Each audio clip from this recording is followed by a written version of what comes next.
예, 며칠 전 올려드린 내용이긴 한데 그냥 좀 설명드릴 거 있으면은 설명드리고 마치겠습니다. 지금 인버스 비중은 40% 정도까지 늘려놓은 상태인데 1배가 17.5%고 코퍼스가 한 22.5%가 되기 때문에 비중은 인버스 비중 절대 작지가 않습니다. 지금 저희가 금요일 날 또 조금 더 늘렸죠.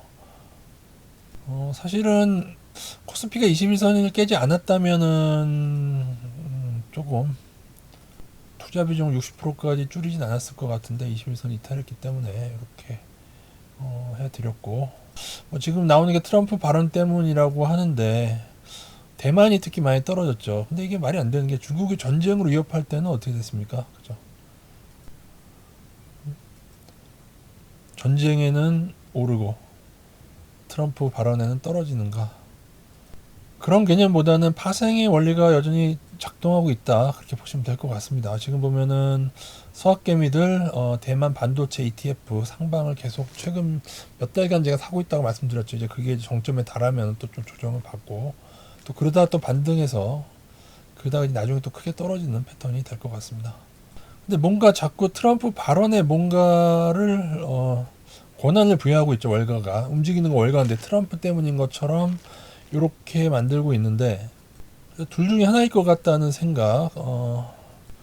금융을 좌지우지하는 월가 그 뒤에 있는 달러 세력들이 트럼프 재선을 저지하기로 한 건지 그럴 경우에는 대단히 트럼프 쪽으로 기울었을 때 지금처럼 떨어뜨리고 그 다음에 바이든이 출마를 포기하고 다른 사람이 나올 경우에 나스닥 반등을 일으키는 식으로 조금 그렇게 갈 수도 있고요.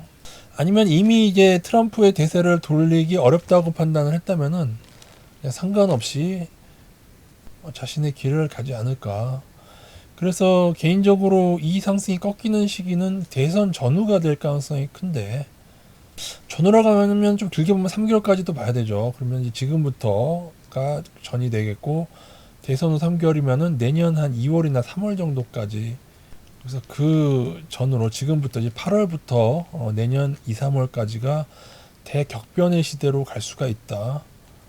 그대로 더 많이 떨어진 다음에 반등을 할 것인지 아니면 당장 이번 주 반등하다가 나중에 8월에 더 많이 떨어지거나 아니면은 이후에 만약에 바이든에서 다른 주자로 바뀌면서 또 주가를 더 많이 올려서 그렇게 될지 왜냐면은 미 대선은 3개월 전 주가가 오를 경우에는 재선 가능성이 88%라는 엄청난 통계가 있기 때문에 근데 이제 트럼프 총격 사건으로 그걸 좀 지금은 이제 대세론이 꺾이기가 좀 힘들 것 같습니다. 제가 봐도.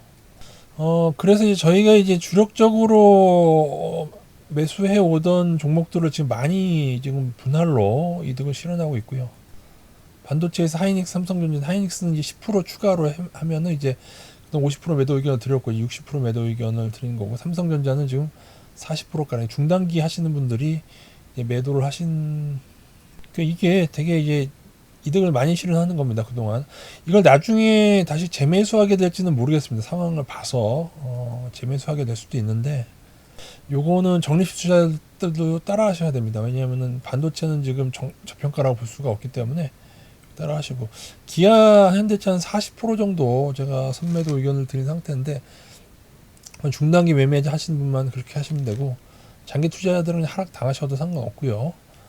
그리고 이제 신세계와 이마트를 조금 살짝 신호가 나길래 21선에서 조금 접근을 제가 이제 이마트 신세계는 적립식으로만 접근하라고 했지 이렇게 단기로 들어가라고 의견 낸 적은 없습니다. 근데 이번에는 좀 접근을 해볼 예정인데 신세계는 회복을 했습니다. 막판에 올라가지고 이마트는 아직 아니고요.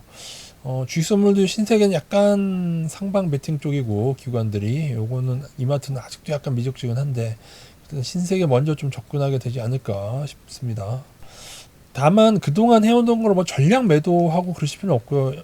그 제가 늘 말씀드리지만은 이렇게 계속 오르는 애들을 조정 그러니까 뭐 여기서 줄였더라도 조정이 오고 난 다음에 이렇게 사서 이렇게 계속 위로 가는 애들을 해야지 이마트하고 신세계는 계속 이렇게 떨어져 온 애들이 아닙니까? 이쪽으로 가는 애들 70% 투자하시고 이쪽 가는 애들을 30% 투자하시는 게 정석인데 때에 따라서 장이 꺾인다고 보면 이걸 한 50도 50 정도로 바꾸셔도 상관없습니다.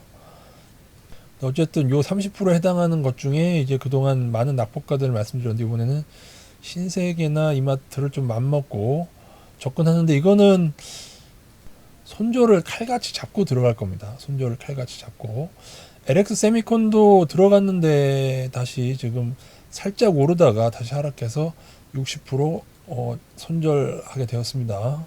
낙폭과대가 이렇게 FNF처럼 또 하루 25%씩 막 반등하는 경우도 이제 생기는 게 이제 낙폭과대긴 한데요. 근데 아직 본격적인 신호는 아니다. 신세계 이마트 장기 추세가 벗어난 건 장기 하락 추세가 벗어난 건 아니고요. 지금 몇 개월 추세가 살짝 그러니까 너무 많이 베팅하라는 의미는 아니고 조금 담아간다 정도로 보시고 이후에 더 보게 될 수도 있습니다. 코스닥을 제가 좀 보여드릴 예정인데 코스닥이 좋지가 않습니다. 제가 볼 때. 근데 아직은 깬 건 아닌데요. 이평선은 깼죠. 이평선은 깼으니까 제가 인버스를 좀 늘리고 있는데 이거 보는 겁니다. 이거 여기 깨지면은 낙폭이 지금 이 정도로 이게 거의 1년 거의 이제 2년까지는 안 되고 여기서부터 볼 수도 있기 때문에 거의 2년 조금 안 되는 추세긴 한데 거의 이제 2년 돼가는 추세입니다. 근데 지금 이거를 위협받는 게 거의 없거든요. 물론 중국 같은 경우에 깨져서 이미 하락을 했지만은 지금 그래도 우리나라나 일본이나 어떤 뭐 다른 유럽이나 그런 코스피도 이렇지는 않거든요. 여기 2023년 초부터 여기 23년입니다. 여기 이쪽이 23년 초 23년 1월부터 1년하고 한 7, 8개월 되겠네요. 이 반등의 시를 여기로 보면은 거의 2년 가까이 되는 거고요. 여기서부터 본다면 한 1년 7개월 정도 그 추세가 위협받고 있다는 겁니다. 그러니까 그만큼 어떻게 보면은 이 라인은 지지될 가능성도 큰 라인이긴 합니다. 근데 차트적으로 여기에 작아지는 게 좋은 게 아니에요. 반등이 이렇게 수렴한다고 하죠. 이렇게 작아지는 게 좋은 게 아니라고요. 이게 그죠? 그리고 아직도 여기를 못 벗어났잖아요. 그러니까 이거는 그대로 가면 됩니다. 여기서 할 것도 이렇게 하는 게 낫습니다. 이렇게 잡으시고 요거는 가는 대로 가십시오. 요거 윗단을 돌파하게 되면은 반등이 클 수는 있습니다. 이런 수렴하는 게 이렇게 수렴을 하다가 한 방향으로 튀는 경우가 있거든요. 그러면서 길게 봤을 때 여기까지 이 라인까지 뚫는 잠시만요.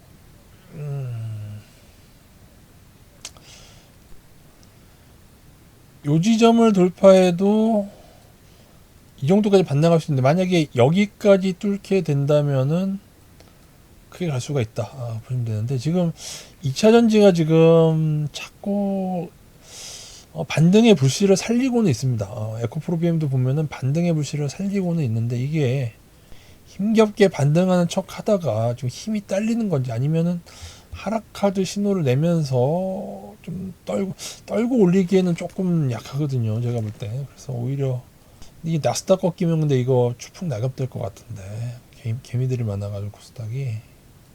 그러니까 제가 볼 때 코스닥 반등 요건 중에 하나가 테슬라가 버텨줘야 됩니다. 테슬라랑 코스피는 아직 상승 추세를 완전히 깼다고 보기에는 좀 그래요. 그죠? 여러분이 보셔도 그죠?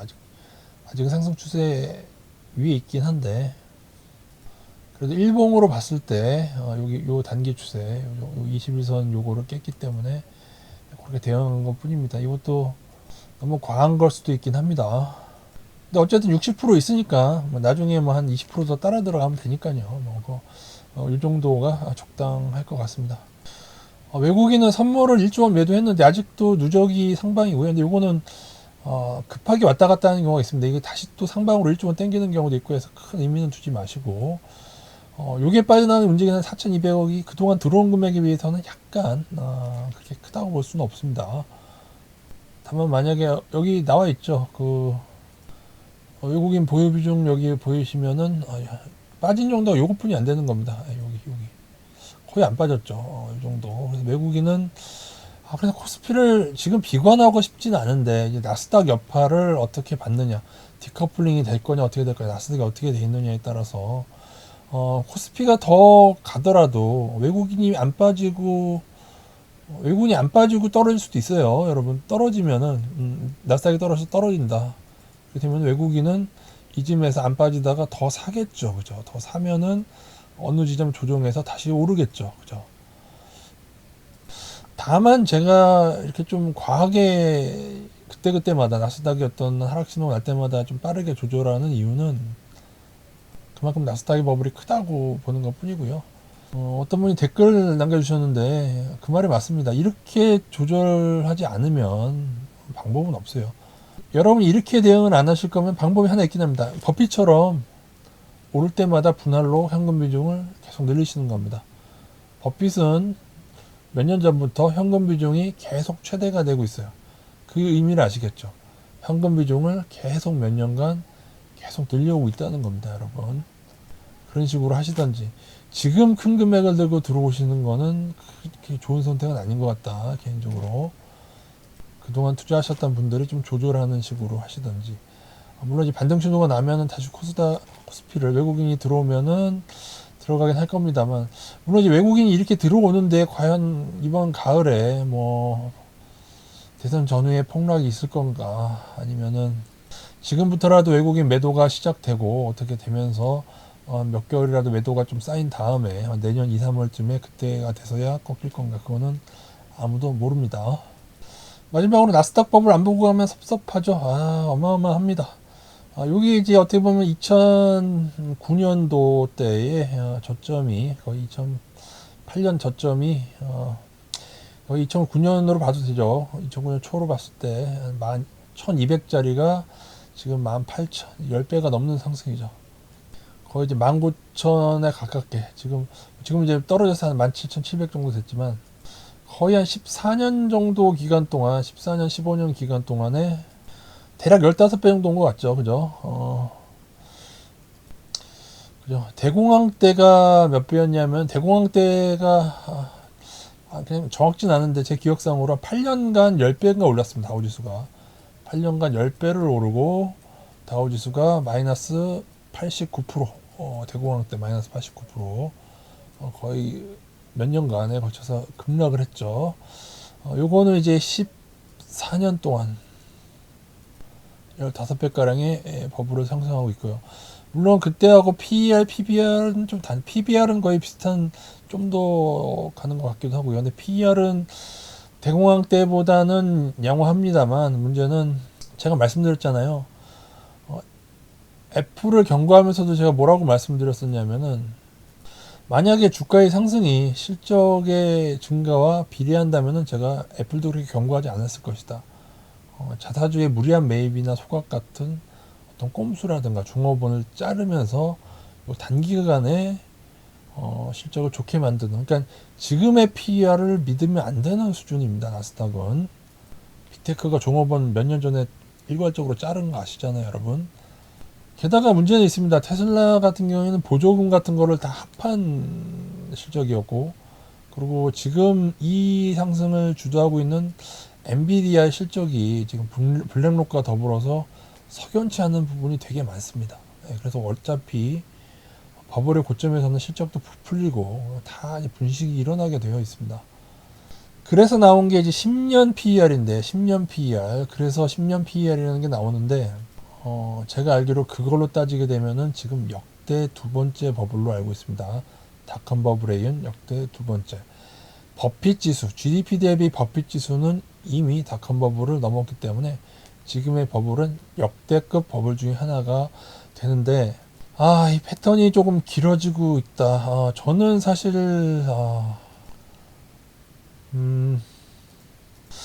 저는 정말 그냥 작년에 꺾일 거라고 생각한 건 맞습니다. 작년 말쯤이 가장 큰 시기라 본 거는 맞고요.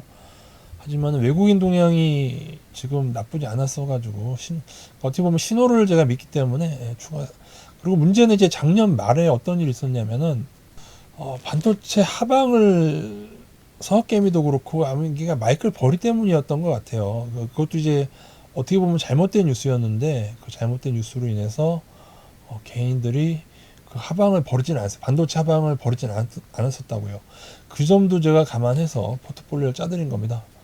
어떤 과거의 모델과 다르게 하지만 다르게 되는 원인이 어떻게 보면은 ETF 고버스 3배 그것 때문이죠. 그리고 또 하나는 만약에 여기를 넘는 모델도 제가 말씀을 늘 드리긴 했죠. 넘을 수도 있다는 모델을 코스닥 설명하면서 드리긴 했는데, 그러한 일이 벌어진다면은 거래소가 무차입 공매수나 그런 걸로 인해서 했을 거라고 하는데, 근데 사실은 지금 엔비디아를 통해서 한 거 아닙니까? 그래서 이거는 코스닥 모델이 그렇게 했거든요. 새로운 기술 때문에 코스닥이 그렇게 된 거거든요. 그래서 근데 나스닥과 같이 큰 애가 과거 코스닥처럼 작은 시장의 버블을 따라갔다는 게 정말 이해가 힘들고, 코스닥은 다르긴 다릅니다. 코스닥은 이게 이렇게 왔다가 한 번 더 올라서 그 후에 꺾였습니다. 어쨌든 저희는 이 장기 추세 보이시죠? 이 장기 추세가 여기 이때가 살짝 깨졌었어요. 이때 저희가 잠시 상당히, 이때가 인버스 우유로 갔을 때 기억나시죠? 잠시 그랬다가 회복해서 줄였는데 언젠가 이 라인이 깨지는 날이 올 겁니다. 그때에 인버스 올인을 올인까지는 아니더라도 인버스 우위를 고려를 하겠고요. 근데 이런 식으로 오르게 되면 이 첫 하락도 작진 않을 것 같은데, 지금 시작된 건지 아니면 조금 더 요러다가 또 반등해서 더 가다가 꺾일 건지는 좀 대선과 더불어 봐야 될 것 같습니다. 월가가 대선 때문에 이렇게 더 늦추었다고 하기에는 지금 월가가 별로 할 수 있는 게 없을 정도로 트럼프가 강세긴 합니다. 대선 전에 어떠한 일들이 벌어질지. 로저스가 한 말 중에 본인 생애에 가장 큰 급락을 보게 된다. 일단 마이너스 한 80% 찍는다는 얘기거든요. 닷컴텍은 마이너스 거의 70%를 넘었으니까, 그죠? 다만 로저스는 대공황 때 안 태어났죠. 1930년도에 태어난 건 아니기 때문에 대공황의 마이너스 89%보다 크다 그렇게 얘기한 것 같진 않으시고, 근데 제 개인적으로는 닷컴의 급락보다는 조금 적지 않을까 싶습니다. 저는 개인적으로 아직도 닷컴보다는 조금은 적지 않나. 그나마 이제 빅테크가 실적을 잘 키워온 건 사실이거든요. 그 실적보다 더 많이 오른 게 문제긴 하지만 저도 충분히 마이너스 70% 정도는 가능하다고 보기 때문에 6천선 한번 깨진다, 5천대 한번 찍는다 보고 있습니다. 아무리 선방한다고 해도 8천선은 한번 깨지 않을까, 어디까지 오르던 그렇게 보고 있는 중에 있습니다. 많은 분들이 이제 금리로 예측을 하는데, 어떻게 보면은 가장 적중도가 큰 이 과거의 모델을 대입한 것도 조금 약간, 글쎄 이게 약간의 이격이 생기고 있는데, 과거에 금리를 더듬었을 때 금리는 딱히 금리 인하 됐을 때에 오히려 떨어지는 경우도 있었습니다. 닷컴 때요. 하지만 이 어떻게 보면 이 베리에이션이라고 하죠. 약간의 변이된 패턴이 아주 길게 가기에는 힘들어 보입니다. 제가 늘 말씀드리는 이 소나무의 패턴이, 화초 소나무 아시죠? 까만 걸로 된 이 소나무 패턴이 두 가지가 있지 않습니까? 오른쪽이 작은 게 있고 그다음에 오른쪽이 큰 게 있어요. 이 패턴이 형성이 되고 나면, 근데 이 패턴이 아무리 봐도 이번 가을에 형성이 될 지점이거든요. 늦어도 겨울. 제가 볼 때는 제발 코스닥처럼 이거 한 번도 안 나오기를 바라보는데, 이 한 번도 나오면요 답이 없습니다. 이거 한 번 더 나오면은 그럼 내년 여름 이후가 될 텐데, 그렇게 되면은 진짜 이 샷이 나오면, 코스닥 때처럼 이 샷이 나오면은 그 누구도 믿지 않을 겁니다.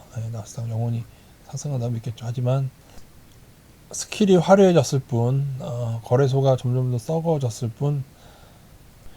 그러니까 제 말씀 뭐냐면은 이게 조종한 애들이 있는 거지, 절대로 개인들이 베팅하는 방향으로 가는 게 아니에요. 개인들이 ETF나 고포스나 세배나 TQQ, SQQ 아니면 SOXL 그 베팅하는 반대 방향으로 움직이고 있습니다.